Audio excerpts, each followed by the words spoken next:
Hai, welcome to my channel. Hari ini aku akan menceritakan tentang kisah tragis Lisa McPay, remaja berusia 17 tahun. Lisa diculik oleh Bobby Joylong, seorang pemerkosa dan pembunuh berantai yang telah membunuh 10 wanita pada tahun 1984 di Tampa, Florida. Namun akhirnya dia selamat karena kecerdasannya mengelabui pelaku agar dilepaskan. Lisa yang mempunyai seorang ibu yang alkoholik dan pemakai barang-barang terlarang memberikan anaknya untuk dirawat oleh ibunya, yaitu nenek Lisa. Dan selama 3 tahun tinggal bersama neneknya, dia sering dilecehkan oleh pacar neneknya dan mengancamnya dengan pistol.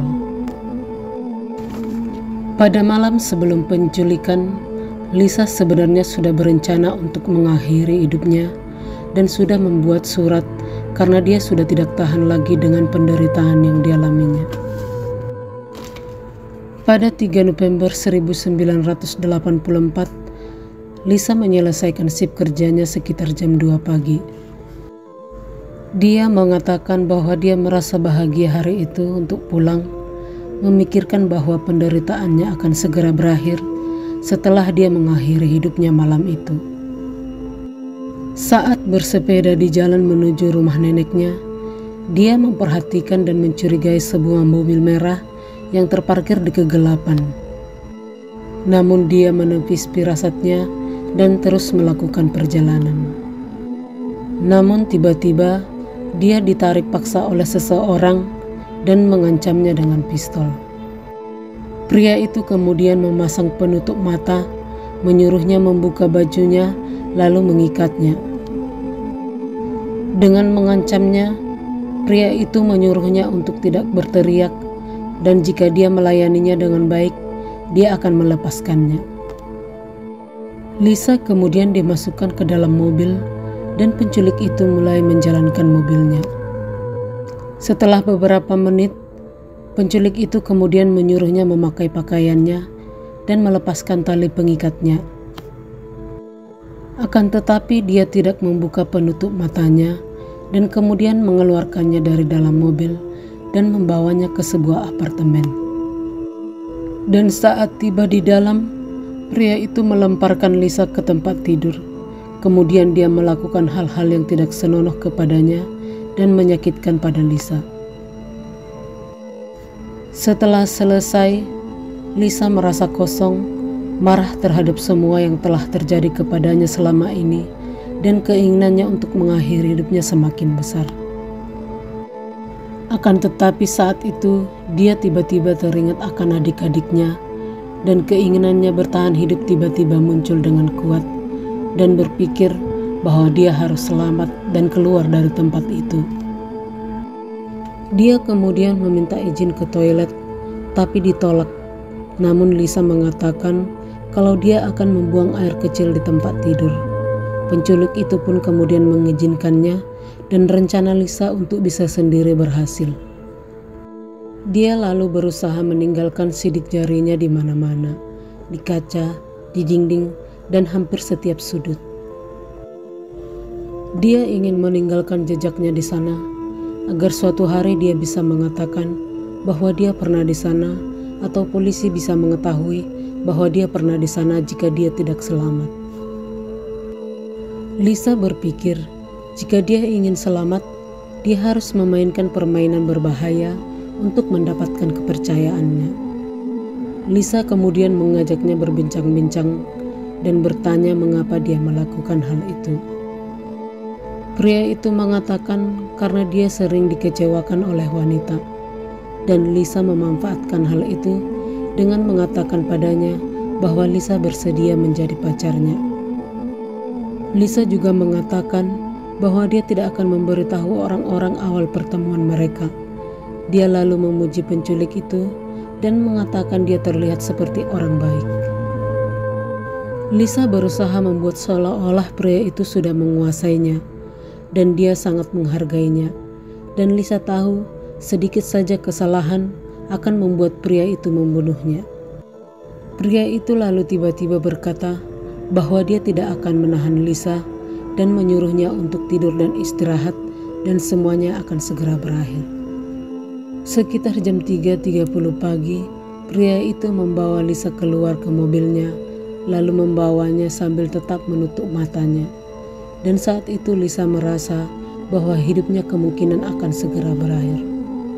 Saat pria itu menutup mata, Lisa berusaha menahan dagunya agar penutup matanya sedikit longgar. Semua yang bisa dilihat, dirasakan, diciumnya, dia mencoba untuk bisa mengingatnya, karena dia berpikir kalau saja dia selamat, dia bisa membuat pria itu tertangkap. Saat perjalanan berikutnya, dia bisa tahu kalau mereka sudah di jalan raya, karena udaranya sudah berubah lebih kuat. Dia juga bisa melihat bahwa mereka melewati 2 hotel di pinggir jalan raya. Dia juga memperhatikan sesuatu yang berkilau di dashboard mobil dengan tulisan Magnum. Mereka kemudian berhenti di sebuah parkiran dan menyuruhnya keluar. Saat itu Lisa merasa semua akan segera berakhir dan dia akan dibunuh. Pria itu menyuruhnya untuk berdiri 5 menit di sana. Saat itu Lisa merasa takut, kedinginan, dan bingung apakah dia bisa lari atau pria itu masih di sana mengawasinya. Dalam hati Lisa bimbang, kalau dia lari bagaimana kalau tiba-tiba dia ditembak atau ditabrak. Tapi ternyata pria itu pergi meninggalkannya di sana. Setelah beberapa menit, meskipun dia masih merasa takut, dia akhirnya melepaskan penutup matanya. Hal pertama yang dilihatnya adalah sebuah pohon yang indah. Dan saat itulah dia tersungkur dan mulai menangis.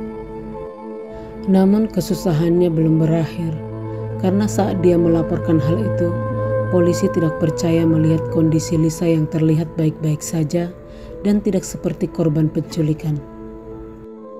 Lisa merasa marah, tapi dia tidak ingin pria itu bebas berkeliaran mencari korban lain. Bahkan ibunya menuduhnya pembohong dan dia hanya suka mencari perhatian. Sebenarnya pada saat itu, polisi sedang kesulitan menghadapi kasus perkosaan dan pembunuhan berantai. Seorang polisi mendengar tentang apa yang terjadi kepada Lisa, dan Lisa yang memberikan informasi detail membuatnya mulai percaya. Lisa yang awalnya kecewa dengan polisi tidak mau bekerja sama. Dan pacar neneknya juga mengancamnya karena takut ketahuan akan perlakuannya kepada Lisa selama ini. Namun seorang polisi bernama Larry menunjukkan foto anak remajanya yang seumuran dengan Lisa untuk mendapatkan kepercayaannya. Polisi itu mengatakan bahwa dia akan melakukan segala sesuatu untuk melindungi putrinya dan dia juga akan melakukan hal yang sama kepada Lisa. Lisa akhirnya mempercayai polisi itu dan menceritakan secara detail apa yang terjadi kepadanya, segala hal yang diingatnya dan semua yang dilewatinya. Polisi yang sudah mendapatkan ciri-ciri mobil pelaku mulai mengikuti mobil yang berjenis sama dan memoto pengemudinya. Polisi lalu menunjukkan foto-foto itu kepada Lisa dan dia langsung menunjukkan pria penculiknya. Kemudian, polisi langsung bergerak ke sebuah parkiran di mana penculik itu sedang berada. Pria itu bernama Bobby Loijong. Dia lahir 14 Oktober 1953 di Kenosha, West Virginia. Dia lahir dengan kromosom X ekstra, varian khusus sindrom Klinefelter, yaitu kondisi yang mengakibatkan produksi estrogennya berlebihan sehingga menghasilkan ciri-ciri kewanitaan seperti perkembangan pada payudara. Karena sering diejek sewaktu kecil, dia sampai harus melakukan operasi mengecilkan payudaranya. Dia juga menderita cedera kepala saat kecil karena berbagai kecelakaan. Hubungan Bobby dengan ibunya juga tidak baik. Dikatakan bahwa saat remaja, dia sering tidur di tempat tidur ibunya. Bobby juga sangat membenci semua pacar-pacar ibunya yang sering bergantian dibawa ke rumah. Bobby menikahi pacar SMA-nya pada tahun 1974 dan mempunyai 2 orang anak. Namun akhirnya mereka bercerai pada tahun 1980. Diperkirakan Bobby telah melakukan setidaknya 50 perkosaan mulai sekitar tahun 1981.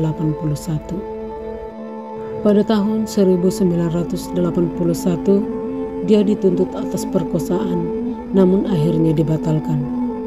Pada tahun 1983, dia akhirnya pindah ke Tampa Bay. Pada Maret 1984, saat sedang dalam percobaan karena penyerangan, dia memperkosa dan mencekik artis Anwick usia 20 tahun. Tubuhnya ditemukan di daerah pedesaan pada tanggal 22 November 1984. Selama 8 bulan ke depannya, Bobby kemudian menculik, memperkosa, dan membunuh setidaknya 10 wanita. Tubuh mereka ditemukan sudah membusuk.